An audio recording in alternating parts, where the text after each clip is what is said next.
Assalamualaikum warahmatullahi wabarakatuh. Perkenalkan, nama saya Astrid Marliana Raida. Di video kali ini saya akan membahas tentang cara komunikasi Rasulullah dengan musuh. Video kali ini bertujuan untuk memenuhi ujian akhir semester mata kuliah Komunikasi Islam. Komunikasi merupakan hal yang sangat penting bagi kehidupan, karena pada dasarnya manusia adalah makhluk sosial yang dimana tidak dapat hidup sendiri. Terlebih komunikasi juga erat hubungannya dengan aktivitas kita sehari-hari, seperti dari mulai bangun tidur sampai tidur lagi kita melakukan komunikasi seharian penuh, baik komunikasi pada diri sendiri maupun komunikasi dengan orang lain. Dalam mempelajari komunikasi bagi kelangsungan hidup umat muslim dalam bersosialisasi dan bermasyarakat, kita sebagai umat muslim dapat meneladani bagaimana cara Rasulullah SAW berkomunikasi. Banyak nilai-nilai yang bisa kita pelajari dari komunikasi yang sudah dilakukan oleh Rasulullah dalam dakwahnya di setiap perjalanan.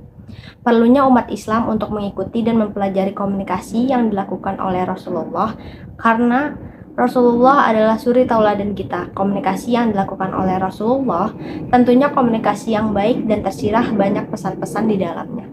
Berkata yang baik, jujur, mulia, terpuji, dan sebagainya sudah sepatutnya kita mencontoh komunikasi yang dilakukan oleh Rasulullah. Karena Rasulullah merupakan utusan Allah yang tentunya sudah menjadi manusia yang terpilih untuk menyebarkan pedoman hidup yang baik. Contohnya saat itu Utbah bin Rabi'ah melontarkan tawaran-tawaran yang rendah, merayu dan terus berusaha untuk menyelewengkan Nabi Shallallahu Alaihi Wasallam. Tapi apa yang diperbuat oleh beliau?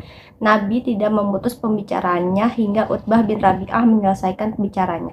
Meski ucapan yang dikeluarkan dari lisannya sangatlah batil dan hina, Nabi Muhammad tidak menampakkan bahwa dirinya risih sedikit pun karena mendengar kata-kata tersebut.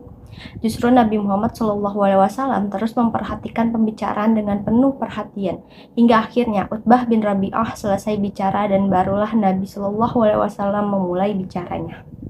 Contoh lainnya seperti terdapat seorang pengemis yang tunanetra atau buta yang sehari-harinya itu membenci Rasulullah dan memaki dan mencaci maki Rasulullah. Namun Rasulullah SAW setiap paginya selalu membawakannya makanan dan menyuapinya pengemis tersebut. Namun suatu ketika Rasulullah wafat dan pengemis itu mencari Rasulullah, dan kemudian datanglah Abu Bakar. Kemudian pengemis itu merasa aneh karena terjadi perubahan antara orang pertama dan orang kedua. Kemudian Abu Bakar menceritakan bahwa yang menyuapi pengemis itu adalah Nabi Muhammad SAW.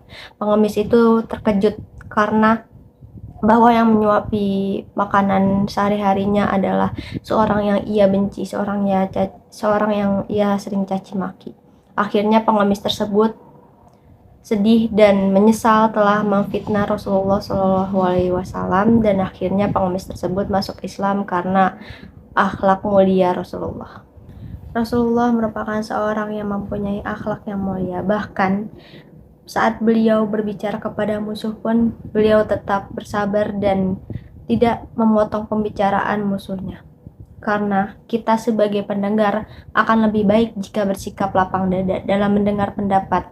Baik pendapat itu penting atau tidak penting, berharga atau tidak berharga, maka dengarkanlah dengan seksama. Ini juga menjadi sikap yang menunjukkan bahwa kita menghargai mereka yang sedang mengutarakan pendapatnya. Sikap ini juga tidak menunjukkan bahwa kita kalah dan menjadi orang yang lemah. Di sini kita sudah bisa memenangkan diri dari godaan dunia berupa nafsu dan amarah ketika mendengar pendapat yang tidak sesuai. Melalui sikap yang berlapang dada, ada harapan besar yang sebenarnya tertanam di dalam hati, di mana nantinya mereka juga mau untuk mendengarkan kita ketika sedang berbicara. Sekian video pemateri yang saya sampaikan. Kurang lebihnya mohon maaf. Wassalamualaikum warahmatullahi wabarakatuh.